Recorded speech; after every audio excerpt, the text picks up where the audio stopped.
Les flamants roses en Namibie se rassemblent en très grandes colonies sur les lacs salés et alcalins, comme le lac Etosha et le lac de la région de Walvis Bay.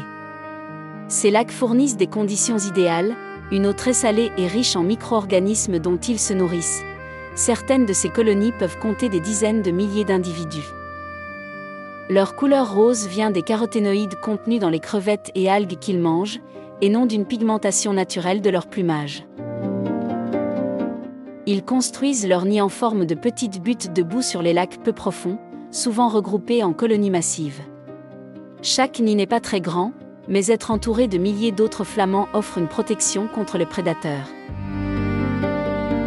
La reproduction des flamants roses dépend fortement du niveau d'eau et de la salinité du lac. Si le lac est trop bas ou si l'eau est trop douce, ils retardent leur nidification, parfois pendant plusieurs années, jusqu'à ce que les conditions soient idéales. Cette stratégie assure que leurs poussins naissent dans un environnement où il y a suffisamment de nourriture et de sécurité. Les lagunes namibiennes peuvent être très salines ou alcalines, et les flamands ont développé des techniques de filtration sophistiquées pour extraire leur nourriture tout en supportant des conditions très hostiles pour la plupart des autres animaux. L'échasse blanche a des pattes extrêmement longues et fines, parfois 2 fois plus longues que son corps, ce qui lui permet de marcher dans des eaux peu profondes pour chercher sa nourriture. En Namibie, on la voit souvent dans les lagunes et les marais côtiers. Elle se nourrit principalement d'insectes aquatiques, de larves et de petits crustacés, capturés grâce à son bec fin et pointu. La Namibie offre des zones humides riches qui sont idéales pour ce régime alimentaire. Ces oiseaux construisent des nids simples au sol, souvent juste une dépression recouverte de quelques brindilles et herbes. Pour protéger leurs œufs, ils utilisent des techniques de camouflage ingénieuses.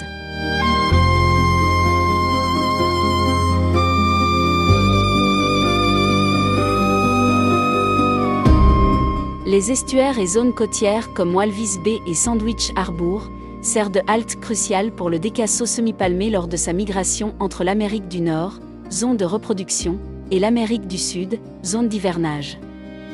Certains individus parcourent plus de 8000 km sans escale lors de leur migration transcontinentale. Ces oiseaux arborent leur plumage d'hiver gris discret ou leur plumage nuptial plus coloré, qui devient rougeâtre-brun sur le dos et la tête.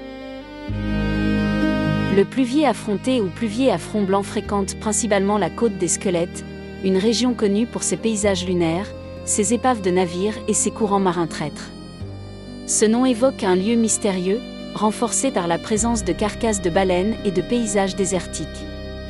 C'est un oiseau de petite taille, mesurant environ 18 cm de longueur. Il est caractérisé par un plumage discret et une tête marquée par une bande blanche distinctive, d'où son nom. Cet oiseau adopte un comportement territorial, notamment lors de la période de reproduction. Il est monogame et construit son nid au sol, souvent dans des zones sableuses ou marécageuses, où il pond généralement 2 œufs. Les 2 parents participent activement à l'élevage des oisillons. Le pluvier à front blanc est bien adapté aux conditions climatiques extrêmes de la Namibie, notamment les chaleurs torrides de l'été austral. Il est capable de survivre dans des environnements où d'autres espèces auraient du mal à subsister. En tant que limicole, le pluvier à front blanc joue un rôle crucial dans l'écosystème côtier en se nourrissant d'invertébrés marins et en contribuant à la régulation des populations de ces organismes. L'avocette élégante fréquente surtout les lagunes côtières et les estuaires, comme ceux de Walvis Bay et Sandwich Harbour, où les grandes étendues peu profondes sont idéales pour se nourrir. Son bec fin et légèrement recourbé vers le haut lui permet de balayer latéralement l'eau pour capturer de petits crustacés et insectes aquatiques. Ce mouvement caractéristique est souvent appelé moulinet. L'avocette élégante est très grégaire. En Namibie, elle forme souvent de grands groupes pendant la migration ou le nourrissage, ce qui lui offre protection et efficacité pour repérer la nourriture.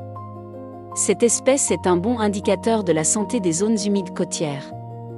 Les fluctuations de population peuvent refléter la qualité de l'eau et la disponibilité des proies dans des estuaires comme ceux de la Namibie.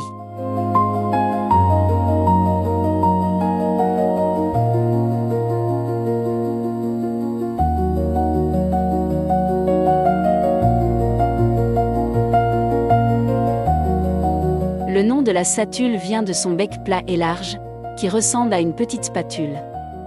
Ce bec est parfaitement adapté pour fouiller l'eau peu profonde et attraper de petits poissons, insectes ou crustacés en balayant latéralement. Elle chasse en marchant lentement dans l'eau, en balayant son bec d'un côté à l'autre. Elle détecte ses proies grâce au toucher, plutôt qu'à la vue, ce qui est rare chez les oiseaux. Bien que son plumage soit principalement blanc, les satules peuvent avoir une légère teinte rosée ou jaunâtre sur certaines parties, notamment pendant la saison de reproduction. Ces oiseaux se reproduisent souvent en colonies, parfois mélangés avec d'autres espèces d'oiseaux aquatiques. Ils construisent leur nid dans les arbres ou les buissons proches de l'eau, et les deux parents participent à l'élevage des poussins. Lors de la saison de reproduction, le mâle effectue des mouvements de tête et de bec synchronisés, parfois avec des battements d'ailes, pour séduire la femelle. Cette danse est unique à chaque individu et peut durer plusieurs minutes.